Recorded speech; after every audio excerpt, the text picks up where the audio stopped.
संसदीय सरकार, लोग व उनके प्रतिनिधि।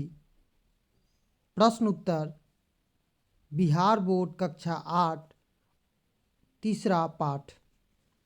पहला प्रश्न है इसमें, हमारे यहाँ 18 वर्ष से अधिक उम्र के लोगों को वोट देने का अधिकार है, आपकी समझ में क्या यह ठीक है? उत्तर लिखेंगे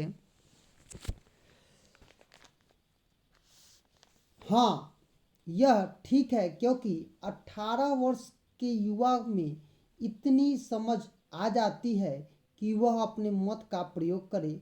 और हमारे यहाँ संविधान में भी यह कहा गया है कि 18 वर्ष से ऊपर के जो भी हैं वो वोट देने के अधिकारी हैं। दूसरा प्रश्न है, लोकसभा जनसभाओं और जनता के अपेक्षाओं की अभिव्यक्ति का मंच है, क्या आप इस वाक्य से सहमत हैं? कारण सही समझाइए। तो हम कह सकते हैं कि हम सहमत हैं। उपयुक्त वाक्य से पूर्णतः हम सहमति रखते भी हैं, क्योंकि लोकसभा में जनता द्वारा चुने हुए प्रतिनिधि जाते हैं।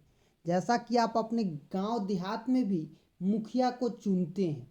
लोगों को अपने अपने जनप्रतिनिधियों से काफ़ी अपेक्षाएं जुड़ी हुई होती है। वे उससे अपनी हर समस्या का समाधान हक पूर्वक, मतलब अपना अधिकार समझकर करते हैं। अतः लोकसभा जनसभा और जनता के अपेक्षाओं की अभिव्यक्ति का एक मंच है, मतलब एक माध्यम है। तीसरा प्रश्न है, लोकतांत्रिक शासन में आम लोगों की भागीदारी किस प्रकार से है, उदाहरण सहित समझाना है। उत्तर लिखेंगे, आम लोग अपने मत का प्रयोग कर संसद और विधानसभा में अपने जनप्रतिनिधि को भेजते हैं। हम अपने यहाँ क्या करते हैं, विधायक को चुनते हैं और वहाँ से भेज देते हैं, सांसद को चुनते हैं और भेज देते हैं। यही जो प्रतिनिधि जनता के हितों में शासन का कार्य करते हैं, और ये क्या करते हैं, हमारे लिए योजनाएं लाते हैं, हमारे काम को करते हैं। अतः लोकतांत्रिक शासन में आम लोगों की भागीदारी अप्रत्यक्ष रूप से होती है, क्योंकि वहाँ पर लोग नहीं होते, उनके द्वारा जो प्रतिनिधि चुने जाते हैं उनके द्वारा वह काम किया जाता है। चौथा प्रश्न है, केंद्र में सरकार बनाने के लिए किसी भी दल या दलों का गठबंधन के पास होने वाले आवश्यक मत का क्या अर्थ है, एक उदाहरण द्वारा इसे समझाइए। जैसा कि आप जानते हैं, भारत में सरकार बनाने के लिए कितने मतलब कि होने चाहिए उसको समझाया गया है। तो भारत में किसी भी दल को संसद में सरकार बनाने के लिए कम से कम 553 कुल सीटों में से कम 272 सीट आना आवश्यक है। अगर इससे कम आता है तो सरकार क्या बनेगी, गठबंधन से बनेगी, और नहीं तो क्या हो जाएगी, सरकार एकाधिकार में बनेगा, जैसे अभी बीजेपी की सरकार है।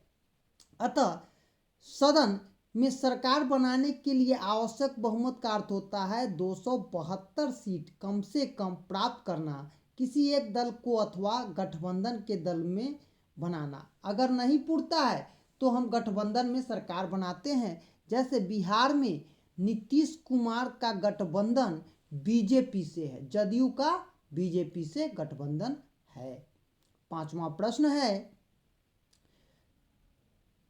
संसद मंत्रिपरिषद पर किन किन तरीकों से नियंत्रित करता है, उनमें से अपने आप को कौन सा तरीका सबसे आरामदायक लगता है और क्यों? उत्तर लिखेंगे, संसद मंत्रिपरिषद पर इन 3 तरीकों से नियंत्रित स्थापित करता है। वह पहला है प्रश्न काल के दौरान प्रश्न पूछना। आप देखिएगा, हमारे यहाँ लोकसभा राज्यसभा में प्रश्न काल होता है, वहाँ पर क्या किया जाता है, उस संबंधित जो मंत्री होते हैं उनसे प्रश्न पूछा जाता है। दूसरा है सरकार की नीतियों और कार्यक्रमों की आलोचना करना, और एक बहस भी होता है, जो कि बहस का काल होता है, उसमें उनको सफाई देना होता है जो मंत्री होते हैं या उनके जो प्रतिनिधि चुने जाते हैं। तीसरा है सरकार के खिलाफ अविश्वास प्रस्ताव पेश करना। और हमारे यहाँ अगर कोई विधेयक पास किया जाता है तो उस पर अगर सरकार का बहुमत नहीं मिलता है तो ये क्या किया जाता है, उसमें अविश्वास लगाकर उसको खारिज भी किया जा सकता है। तो हम कह सकते हैं कि संसद मंत्री परिषद पर इन इन तरीकों से नियंत्रण स्थापित करता है। तो आज हम लोग संसदीय सरकार, लोग व उनके प्रतिनिधि प्रश्न उत्तर किए हैं जो बिहार बोर्ड कक्षा 8 के विद्यार्थियों के लिए महत्वपूर्ण होगा।